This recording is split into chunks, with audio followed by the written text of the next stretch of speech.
I don't think that there's a better image to really encapsulate what it's like to be a Knicks fan.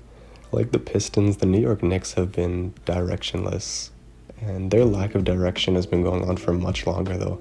While the Pistons have had a run of bad basketball for the past 12 years, the Knicks have had the worst winning percentage in the league since 2000.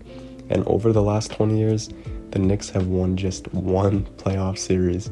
So you can understand why Knicks fans get so upset when this team finishes with the worst pick in the lottery than they were supposed to, when they draft a guy that isn't the most household name, or when they sign anyone that's pretty much lesser than an all-star level player in free agency.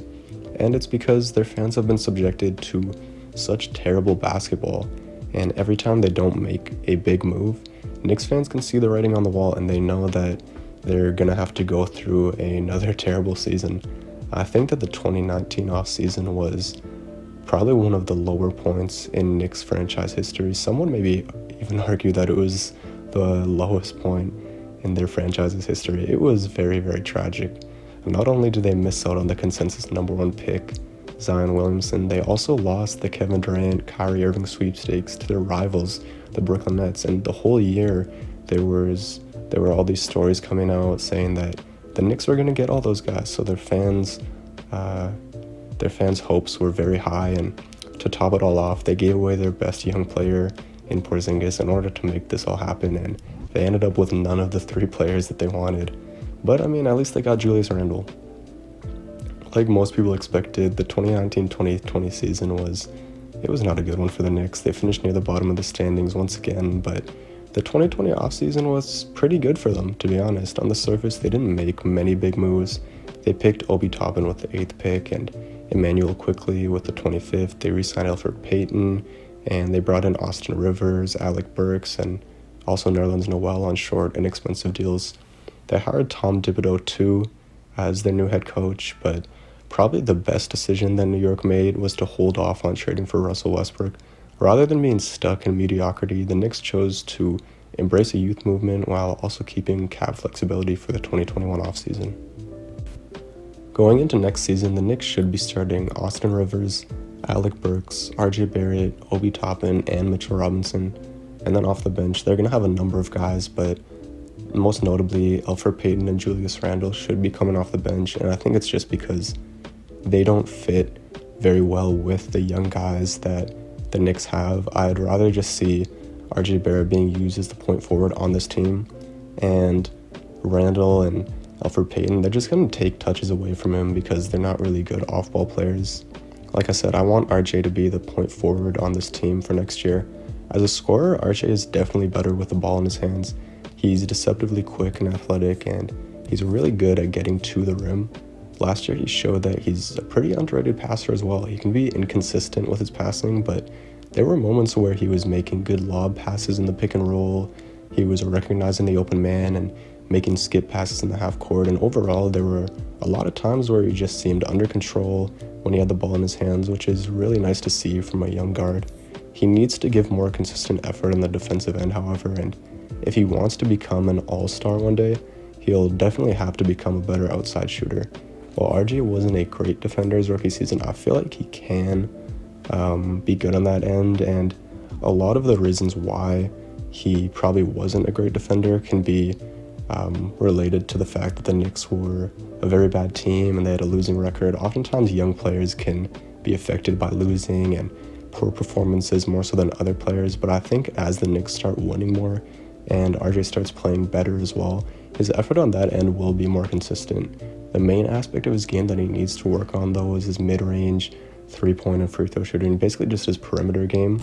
He did improve a little bit as a free throw shooter throughout his rookie season, but for the season, he only shot 61.4%, so that's going to have to get up.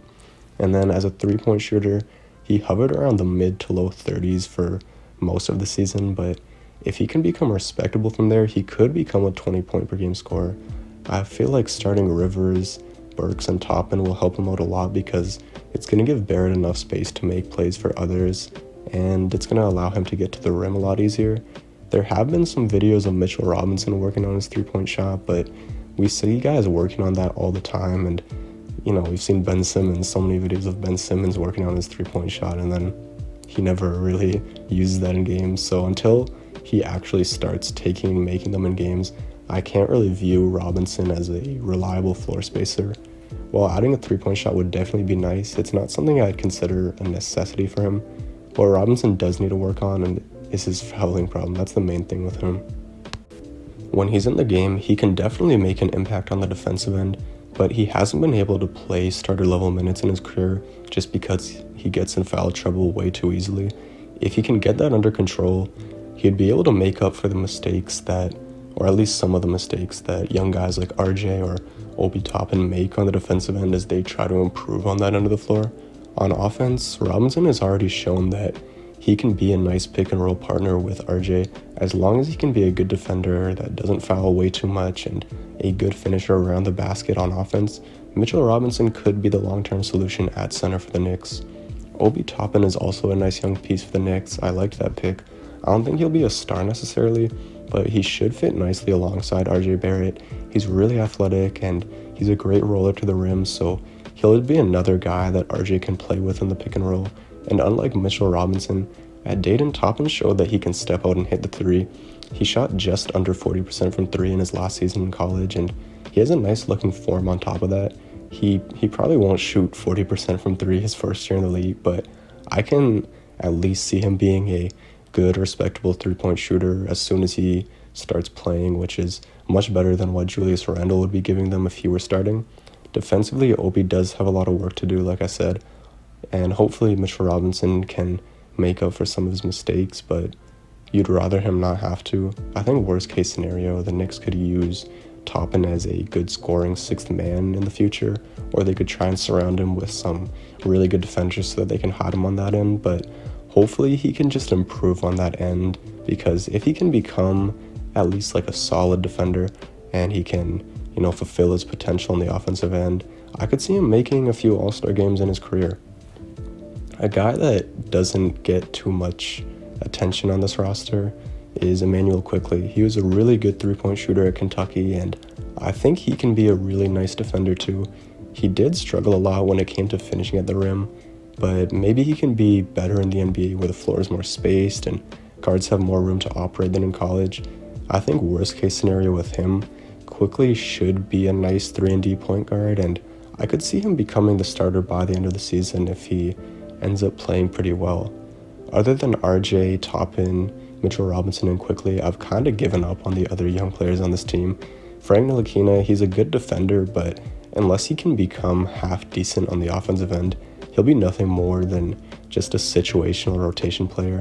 And unlike Ntilikina, Dennis Smith and Kevin Knox, they're both terrible defenders, and besides the occasional game where they have a good scoring night, these guys are very inefficient most of the time.